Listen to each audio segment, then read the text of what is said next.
We're one of the very few, if not, I think maybe one of the only groups doing our genre of music, doing it live on stage without the use of any backing tracks or anything.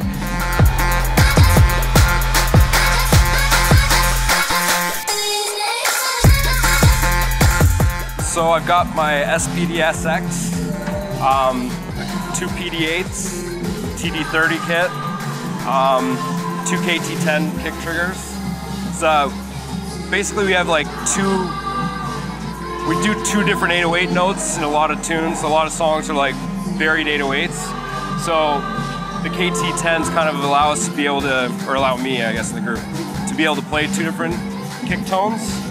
So we go from a high bass tone to a low bass tone in the track. And I guess before we had those, I would kind of have to play the kick and the keyboard player would have to play the bass tones. We'd try to have to lock that in, but now we can kind of leave that to me and he can focus on kind of doing more synth stuff.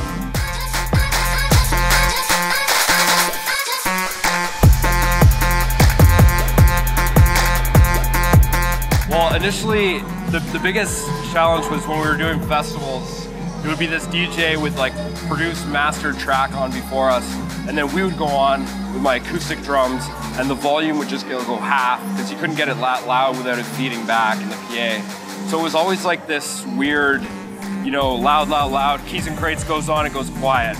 So I think moving over to the kind of the electronic drums, we started to eliminate one microphone at a time until finally I think we just have a couple cymbals on stage and it's just a couple of mics. So we're pretty much can get as loud as any other DJ act out there.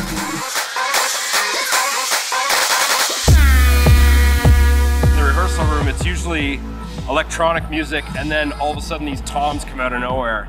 So it was really cool in the rehearsal room, and then when we brought it on stage, those guys were like sold.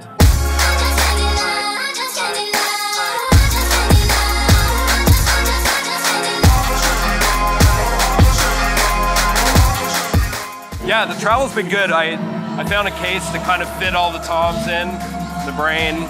It also actually puts my SPD-SX in there, so it's all together.